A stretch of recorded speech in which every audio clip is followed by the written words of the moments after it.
name is Kristin Gorter. We are continuing in our Lent series, and this week we're taking a look at the events directly leading up to Christ's death and resurrection.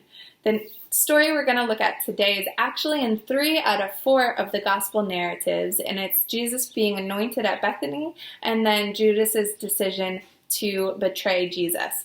It's in Matthew 26, it's in Mark 14, and the one we're going to focus on today is John 12, verses 1 through 8. Like I said, it's Jesus at Bethany, and he's being anointed. It says 6 days before the Passover. Jesus therefore came to Bethany, where Lazarus was, whom Jesus had raised from the dead. So they gave a dinner for him there. Martha served, and Lazarus was one of those reclining at the table with him. Mary, therefore, took a pound of expensive ointment made from pure nard and anointed the feet of Jesus and wiped his feet with her hair. The house was filled with the fragrance of the perfume.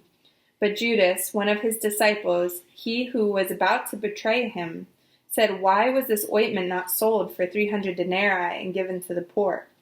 He said this not because he cared about the poor, but because he was a thief, and having charge of the money bag, he used to help himself to what was put into it.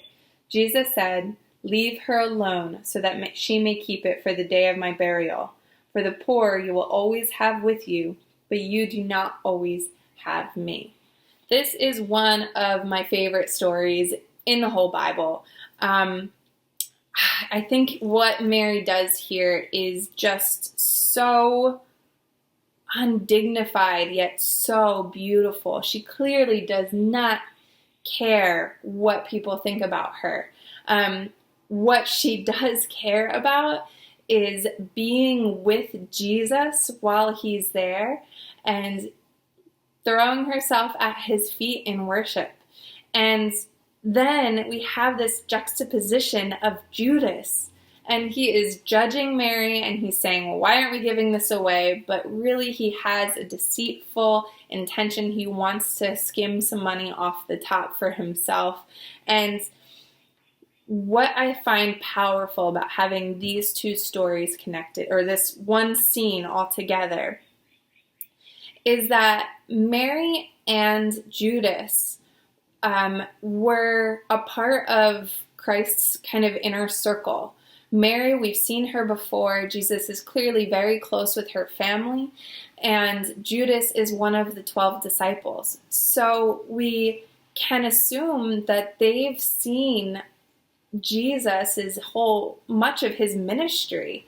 They've seen him raise Lazarus from the dead. They've seen him heal the blind, and they've seen him perform miracles and cast out demons, and they've heard him preach and all that he has to say, both in his inner circle, but also to Pharisees and his big teachings. They've been there for much of it. And what amazes me is they're both in the presence of Jesus. They both have relationship with Jesus.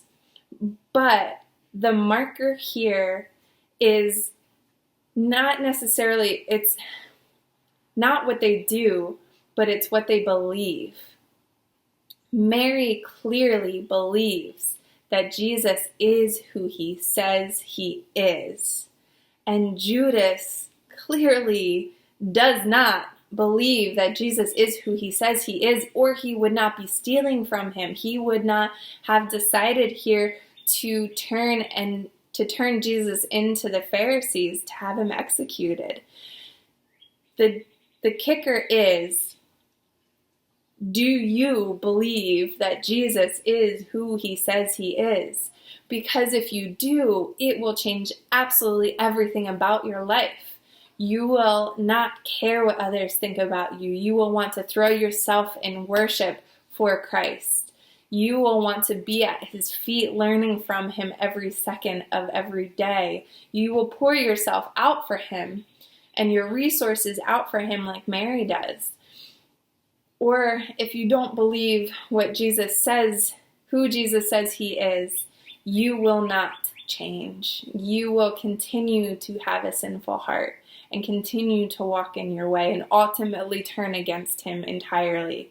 It doesn't matter if you say you know who Jesus is. It doesn't matter if you say that you follow him. It's all a heart posture.